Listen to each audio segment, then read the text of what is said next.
Well, hello and welcome everyone to the Leader's Inner Journey, where we talk about how personal growth fuels business success. And with me today, I have Doug Gfeller. I have known Doug for, gosh, more than a decade, Doug, right? It is. Probably almost 12 or 13 years. And Doug and I want to share a personal story before I introduce him. Doug and I worked together on the board of the Orange County chapter of ICF. And one of the things that I admire about Doug in a leadership position is that he has this amazing presence. It's a grounding presence. And he would always ask me how he contributed to the leadership team when I was on the leadership team with him. And sometimes it was hard for me to express this. And this is some of what we're going to be talking in this series about, is some of what a leader does that's very powerful and often the most effective, happens to be somewhat invisible and hard to articulate. And with Doug, it was his presence, just having him. So, for example, if you have a board and Doug is your coach and he's sitting at your board meeting, just having him there can make you feel empowered because he grounds you. At least that's what he did for me. And so that's one thing I so admire about you, Doug. And I'm so grateful to have you with us today. I'm going to Thank you very start. much. Thank you.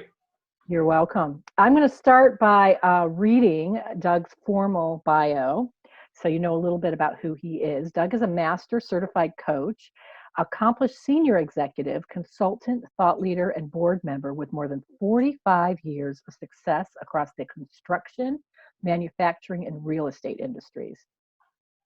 His broad areas of expertise include entrepreneurship, executive coaching, organizational leadership, business planning, business process improvement, and financial strategy. Doug has been a frequent speaker to groups on coaching topics and is a motivational speaker for business groups. He's taught courses at UCI Irvine for 7 years, hosted a weekly podcast featuring coaches and senior executives, and he interviewed me on the podcast a couple of times, which I really enjoyed.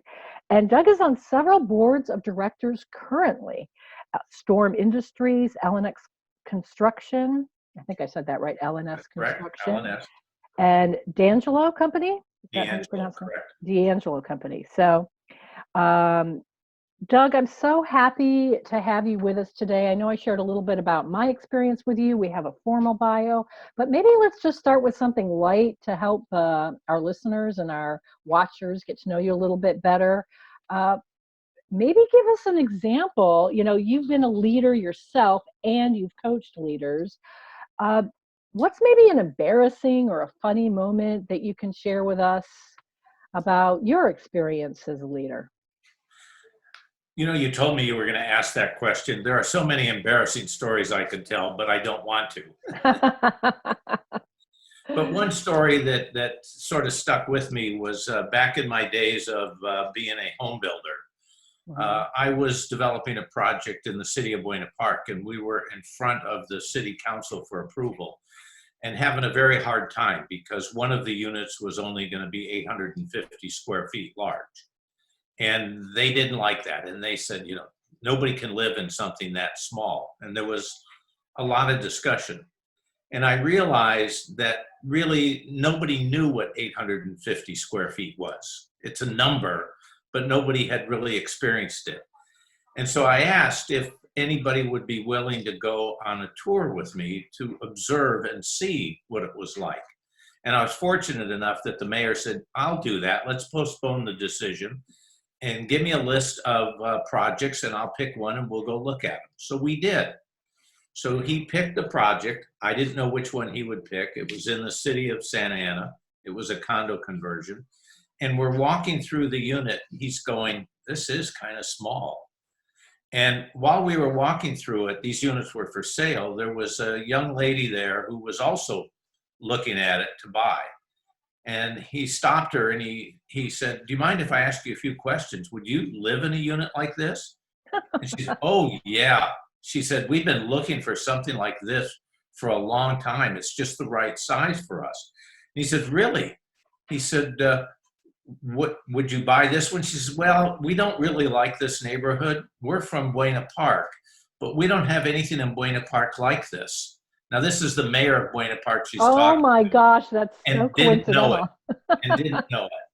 He looks at me and he says, "You set this up." I said, "No, I didn't. I had no way of knowing which project you'd pick." Anyhow, we got the project approved. It was a very funny, kind of embarrassing story for him that, you know, uh, here was one of his own constituents looking in another city, and they're ready to turn down the opportunity to provide for him. So, Wow, wow. That's such a great story.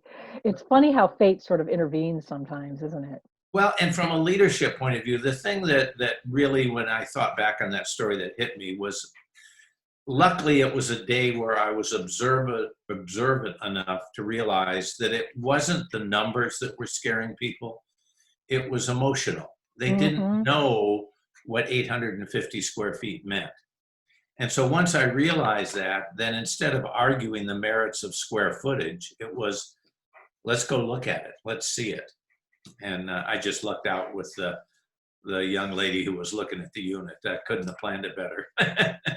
Right. I think it's so important what you say about the emotional versus the facts, because Yeah. I've been reading a lot lately about that and how important it is to pair that emotional and really understand that. So I'd like to maybe start with what leaders have inspired you most? Do you have some examples and maybe tell us what it was about those leaders that kind of sets them apart? That's an easy question. He's no longer with us, but my idol and all-time favorite leader was Ray Watson of the Irvine Company. Ray was Wow. president of the Irvine Company while I worked there. Uh, and he was a wonderful human being and a great leader. And the things that made him a great leader were his vision, his creativity, and the fact that he was humble. This was a man who had a vision for taking a piece of farmland and converting it to a world-class city, the city of Irvine. Okay. And his vision was not just for design, what would be built on the ground, but it was a vision for the way in which people would live, where bike paths were more important than streets, where the front of units were important, how they looked and what they communicated to the community. Uh, his creativity extended way beyond just land design, but to how to manage. Here we were, a farming company that had recently moved from the farmhouse out in Irvine to Newport Center, and creating an organizational structure that would let us compete with world-class developers.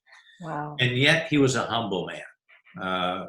We didn't always like that. He liked to drive Hondas.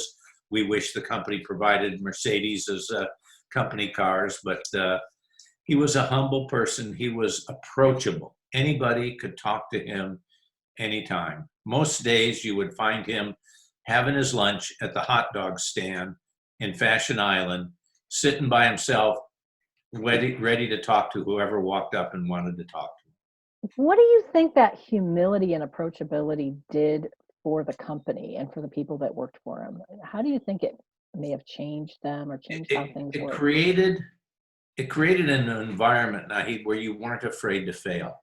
Mm. It created an environment where you were willing to experiment, where you were willing to be outspoken, because he encouraged that. You weren't going to get slapped down. You weren't going to get somebody dealing with you with a superior attitude. It was an inquisitive, curiosity sort of driven culture. Do you think that kind of humility can be taught? So I know that you have also been a leadership coach and you've worked with a lot of leaders, probably some more humble than others, and you've probably witnessed the effect it had on their organizations around their cultures. I don't know the answer to that. I think definitely it can be fine tuned. Hmm. Okay. I think that sometimes we forget to be humble. Sometimes we don't realize the wake we're leaving behind us. And so all of those things can be coached and improved. But if you're frankly just an egotistical, it's all for me kind of human being, I don't know that coaching's going to change it. But I've met very few people like that. Yeah, I would imagine that most people that invite coaching into their lives are looking for some degree of self-improvement.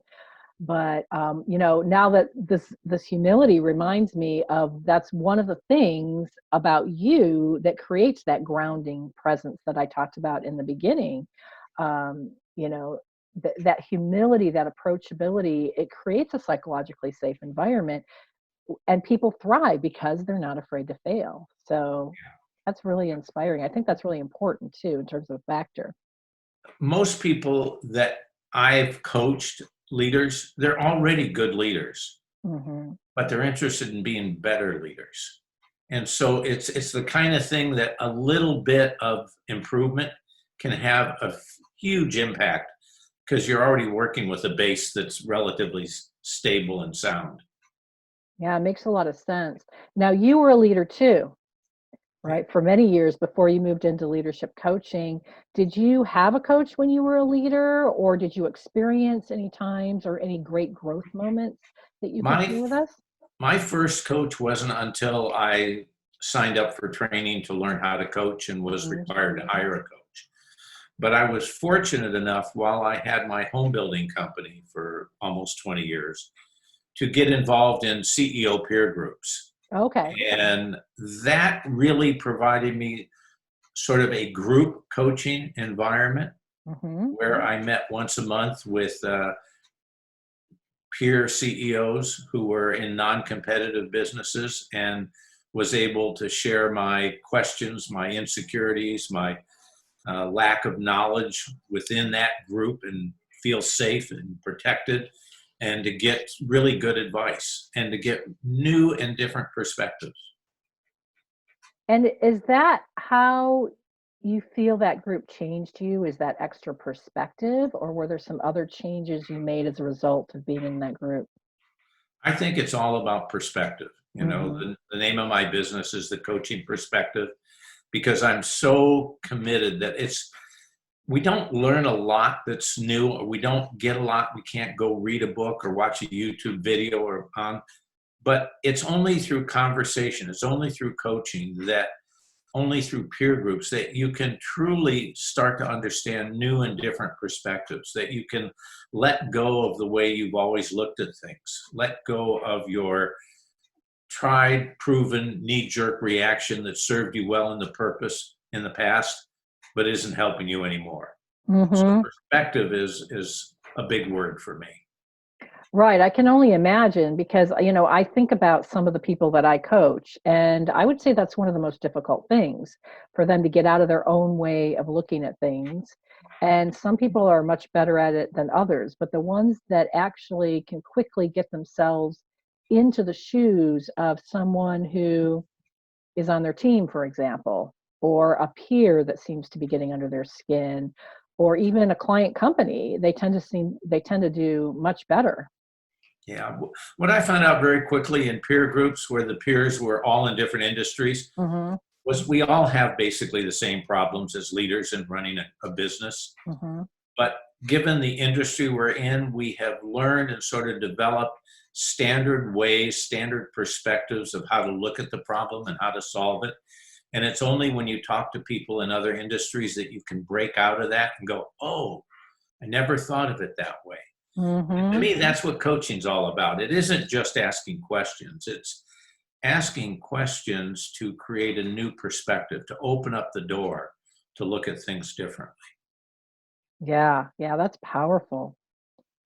So, how do you believe in general that personal growth contributes to effectiveness? Is there anything that you would add on to this? I know you say learning new perspectives, kind of learning the ability to learn extra perspective, you know, what else? I think we've already, we've kind of gotten into that. I think it's all about getting in an environment that you feel safe in, Mhm. where you can experiment with trying on new perspectives.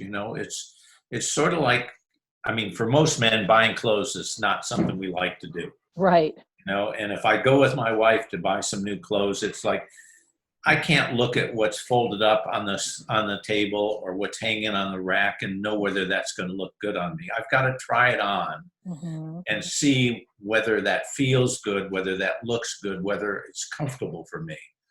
And it's a trial and error process. And leadership is the same way. It's about trying, how willing are you to try on new perspectives, to try looking at it from a different way?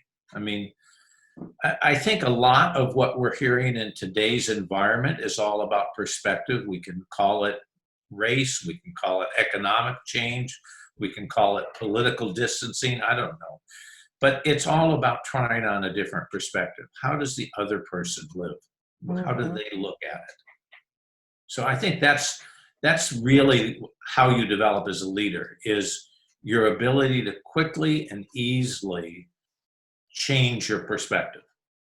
Yeah, I mean, I can only imagine in the current political environment if people were open to, you know, really trying to put themselves in the shoes of the other side and look at that perspective, that the discussions would be way more productive. And maybe they are behind closed doors. Maybe the activists out in the street are intentionally providing an extreme perspective, but maybe, and I'm hoping that behind closed doors we have people that are really trying to see problems from all angles because It's not easy to do. You know, Mhm. my father-in-law is a ex sheriff, worked for the district attorney's office, retired now. But if you want to talk about law enforcement to him, you're going to get a different perspective than if you talked about it to my brother, who was more of a hippie, free Mhm. spirit in his days, and didn't have quite the same attitude about law enforcement that maybe my father-in-law has. So Mhm. until you've sat down and sort of explored those perspectives and tried them on, they just sound wrong until you've been there. Yeah, and the only way to get there is to sort of jump into somebody else's story because we obviously can only have the perspectives that that are based on our experiences that we've had. We can only have a limited number of experiences in Yeah. life. But when you're open to other perspectives, you can really begin to multiply the experiences you have. You know, it's as simple as if you were to use a sports analogy, many football teams will have the players run the competing offense, the team they're going to play against this Saturday. Mhm. The team will run that team's plays to get a sense of how it feels to be in the way they run those positions, the way they handle the ball, the way they move. And you can watch it on a film, that's one thing. But if you have to go out there on a field and do it yourself, now all of a sudden you've got a different perspective. And from a football point of view, now you have a perspective that allow you to react to it much better. That's true. And one thing that you mentioned that I think is really important because I tend to try to do everything in my head. But the example you just gave, you can't really watch it on film and get the same depth of experience as if you actually get in there and run the plays and feel with your whole body what it's like. And I know I'm just thinking of a leader that I had coached and how badly his team wanted him to sort of sit in their shoes and have him come, not necessarily do their job, but understand what it's like to do their job Yeah. and not just understand mentally, but maybe sit with them for a day. So, yeah, I think that that's really important. So, one thing I'd really like to do to give something very tangible to our audience, especially those who are aspiring leaders and really want to be a better leader, or maybe they're not a leader yet and they'd like to be seen as a leader. What are one or two top tips you can share with our audience that you believe maybe help a leader work very effectively, or a skill that maybe someone could work on building that would help them be seen as a leader? Well, let me start with a couple of very basic things. One, the basic tool that has served me well for all my years in business is early on, I went to a class and was encouraged to keep a daily journal. And all of these years, have kept that daily journal. There's the last 2 years on the shelf behind me. There's the 20 years in a box in the garage. But, but that daily journal allows me, at first I thought it was just a way, was this to supplement my bad memory?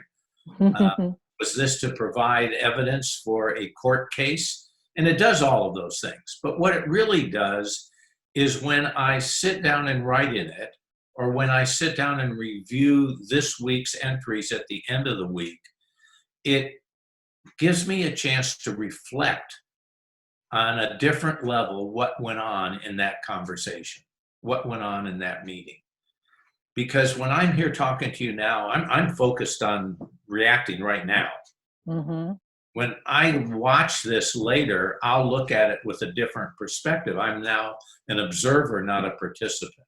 Mm-hmm. So daily journaling, I think, is really, really key for anybody, and especially for executives, because as leaders, we've delegated so much to other people in the organization. This is a case where you need to take your own journal and write in it yourself, not have somebody else do it. The other thing is we never are through learning how to communicate better. We need to constantly brush up on our communication skills, not because they deteriorate, but because the audience is constantly changing and we need to modify how we communicate. It can be as simple as the fact that a few years ago, I was given a presentation and I talked about time management. I said, you want to look in your Rolodex. And I realized the audience was looking at me as if, what's a Rolodex? For those of you who don't know, before electronic calendars, it was a little thing with cards that you wrote down people's names and addresses and phone numbers. But that's a simple communication example. You have to learn new words. You have to learn new meanings. You have to learn new ways in which people are comfortable talking. Right now, we're all struggling. How do we communicate over Zoom? Mm-hmm. We can convey facts easily, but how do I convey to you the emotion that I feel about this topic? How do I convey the intensity of it when I'm sitting here as stiff, unmoving, nervous as can be, rather than, the way I usually am about waving my arms and talking with my hands and the good Italian in me that knows how to communicate kind of thing. The other thing is good leaders have the ability to communicate vision. And I don't mean just the facts of where we're going. I mean the emotion behind the vision. If you can't communicate an emotional vision, you're not communicating a vision. That's true. That's true. If it doesn't have emotion tied on it, now it's just a cute little saying on a business card. But if there's emotion behind it, we built a project in Irvine called Woodbridge, and we were trying to open it up, and we had 7 models opening at the same time, 7 different builders. It was a mess, all kinds of problems. And the week before, my marketing guy came up with an idea, and he went out and he had buttons printed up like a campaign button that you pinned to your shirt, and it said, I built it. And had the logo.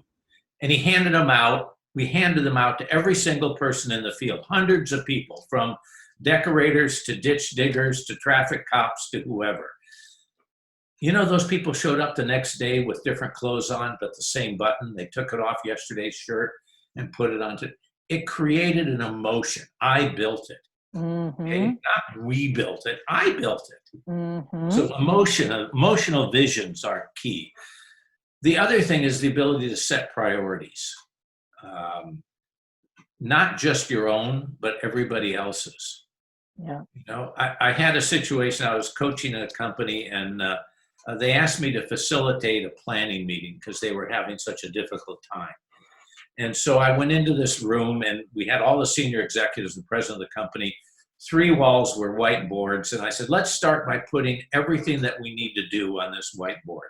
We filled the whiteboards in the room, just filled it. All kinds of great ideas, great goals, great plans. I turned to the CEO and I said, so George, what's the number one priority? Take a look at this list and tell me the number one thing here.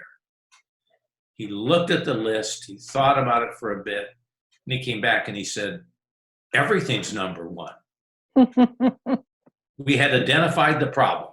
Yep. I had a boss that did that to me once. The inability of him, and I don't mean to pick on him, it was just, but the inability to make a decision, to decide what was number one when everything was worth doing. Okay. It froze the organization. It clouded what we were working on day to day. So setting priorities is key. Those are what I would consider some really sort of basic essentials that every CEO should have in their toolbox: their daily journal, their communication skills, their emotional vision, and the ability to set priorities. I love that. So for those of you who are listening or for those of you who are watching, write those down and I'll have Doug repeat them to you one more time, because these are things you can work on no matter where you are in the organization. You can work on them if you are not in a leadership position yet and you're hoping that at some point you will be. So you want to be equipped now to kind of hit the ground running. Or if you're already in a leadership position, how can you take your game to the next level? Doug, would you be willing to repeat those 4 tips? Sure. The 4 things were: create a daily journal and make sure at least once a week to go back and review it and reflect on it. Constantly monitor your own communication style and develop new styles to work with the changing environments that you work with. One size does not fit all. Okay. The boardroom's different from the playground. And have an emotional vision. Be able to communicate and paint a vivid word picture, emotional vision of what you want people to accomplish. And last, be able to set priorities and communicate those. If you can't set the priorities, nobody else in the organization can. Yeah, such great advice. Thank you so much, Doug. And for those of you who are in a leadership position and looking for a coach, or a board member perhaps to bring new perspectives to you and your company's challenges, you can contact Doug at www.thecoachingperspective.com. And I hopefully have his contact information on the screen here as you're watching this. And then to watch or listen to more of our interviews, go to coachnahid.com. Thanks again for coming, and we'll see you next time. Thank you, Nahid. It's been a pleasure.